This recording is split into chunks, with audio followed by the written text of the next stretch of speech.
Une autre vision de l'actualité. Tassé est avec nous, spécialiste en politique internationale. Loïc, bonjour. Bonjour, Benoît. Bon, il est 3 heures, on ferme à Washington. Ben, quasiment. En fait, ça va aller jusqu'à minuit.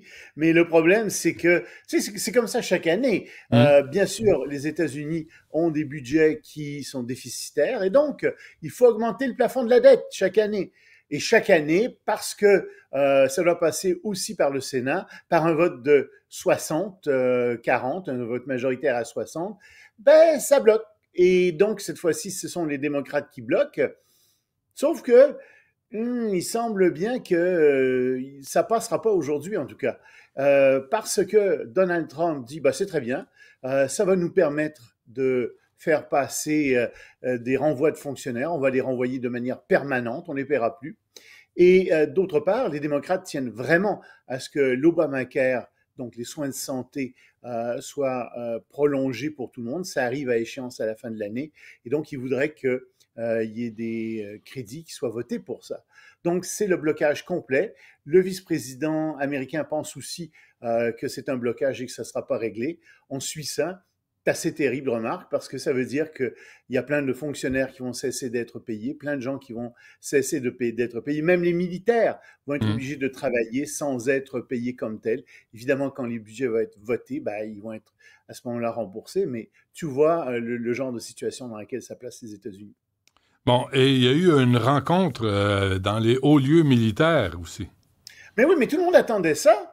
Et c'est pour la première fois que le secrétaire de la Défense, le secrétaire de la guerre, comme il faut l'appeler maintenant, convoque tous les généraux, 800 généraux, ça coûte des millions. Je veux dire, c'est beaucoup de temps aussi pour ces gens-là qui ont autre chose à faire que de venir aux États-Unis écouter ESSEG, sauf s'il y a quelque chose de très, très important à leur dire. Qu'est-ce qu'il leur dit? Ah, ben, vous savez, les cheveux longs seront plus admis. Faut aussi que vous vous coupiez la barbe, vous fassiez la barbe, etc. Puis, on veut plus de wokisme. Puis, l'armée va être meilleure qu'avant. Là, tu te dis, ben, voyons donc. Tu fais venir 800 généraux à travers le monde pour leur dire des banalités et des imbécilités pareilles. C'est incroyable. Tout à fait incroyable. Alors, il y a Trump qui s'est présenté par après. Mais est-ce qu'il augmente le budget militaire? Non, il n'a pas parlé de ça. Ben oui, c'est pas à lui de faire ça, c'est au Congrès de faire ça. Alors bien sûr qu'il va vouloir augmenter le budget militaire éventuellement pour rendre l'armée plus performante et ainsi de suite. Mais je veux dire, tu convoques pas 800 généraux, tu leur fais pas perdre leur temps pour des banalités pareilles.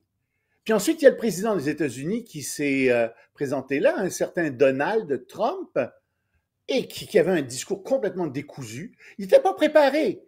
800 généraux, pas des deux de pique, ces gens-là. Ouais. Puis, qu'est-ce qu'il fait? Ben, il se met à parler de ses bons coups, à cracher son fiel sur Biden, etc. Puis il dit, entre autres choses, il faut déployer l'armée dans les villes. Et les villes doivent servir de camp d'entraînement aux militaires. Ah oui. De terrain d'entraînement aux militaires, les villes. Il est tombé sur la tête. Oui, puis rajoute-t-il, c'est une guerre de l'intérieur. Toutes les villes tenues par les démocrates de gauche, de la gauche radicale, on doit y envoyer des troupes, etc. Situation de guerre intérieure, a-t-il dit. Guerre intérieure. Mais les généraux ont dû applaudir. Non, rien. Parce qu'ils ne peuvent pas y réagir dans un sens ou dans l'autre. Ils n'ont pas le droit de rire, ils n'ont pas le droit d'applaudir, ils n'ont pas le droit de huer. Donc, c'était très, très, très silencieux. Mais je pense pas qu'ils étaient très édifiés par ça. Bon. En élection en Moldavie, pourquoi on s'intéresse à la Moldavie? Parce que c'est une bonne nouvelle. J'aime ça avoir des bonnes nouvelles de temps en temps. Pas trop souvent. Moldavie.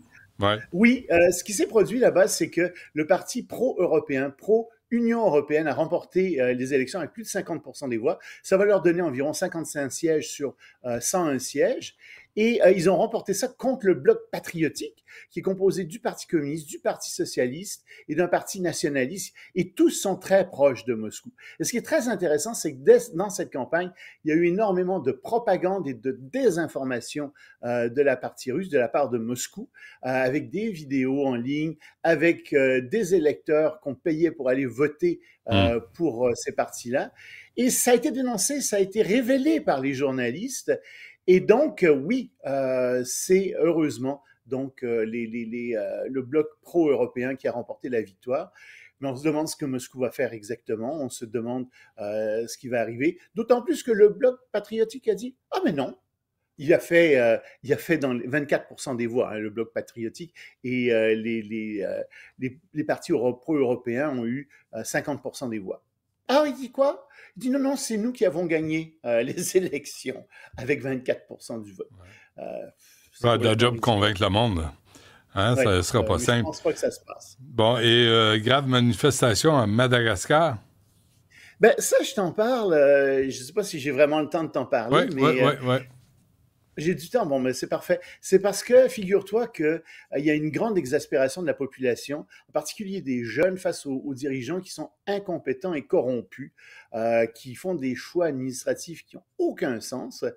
Mais malheureusement, ils sont descendus dans la rue pour manifester. La police leur a tiré dessus, avec des gaz lacrymogènes aussi. C'est devenu très violent.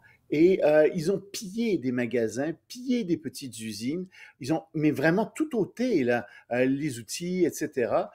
L'économie se retrouve dans une situation très, très précaire à Madagascar. Et ça ressemble, ça, à quelque chose qui s'est passé aussi au Népal et en Indonésie. C'est-à-dire qu'il y a une espèce de ras-le-bol de la génération Z qui dit « ça suffit la corruption et l'incompétence des dirigeants ». Et tu vois que ces gens descendent dans la rue. Et on peut se demander si ce n'est pas une espèce de mouvement mondial qui est en train de se dessiner à travers ça. En tout cas, le président de Madagascar a démis tout son gouvernement, mais le problème, c'est le président lui-même, évidemment. Bon, et rapidement en Afghanistan, Loïc? Ah ben, on a toujours des bonnes nouvelles aussi de l'Afghanistan. Oui. Ils viennent de fermer complètement Internet et tous les réseaux cellulaires. Pourquoi? Ben, voyons, Benoît, c'est très simple.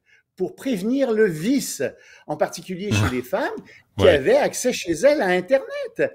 Donc, tout est fermé. La population est désormais presque totalement isolée du reste du monde. Et c'est très préjudiciable pour le commerce. Les banques savent plus comment faire. Les guichets automatiques ferment. Les livraisons de toutes sortes sont suspendues. Les commandes des fournisseurs. Les téléphones cellulaires sont hors service aussi, complètement.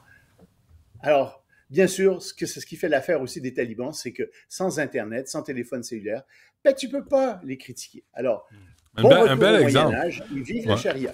Oui, c'est ça, un bel exemple d'ouverture sur le monde, en direct de l'Afghanistan. Merci, Loïc. On se reparle demain. Salut, Edmond.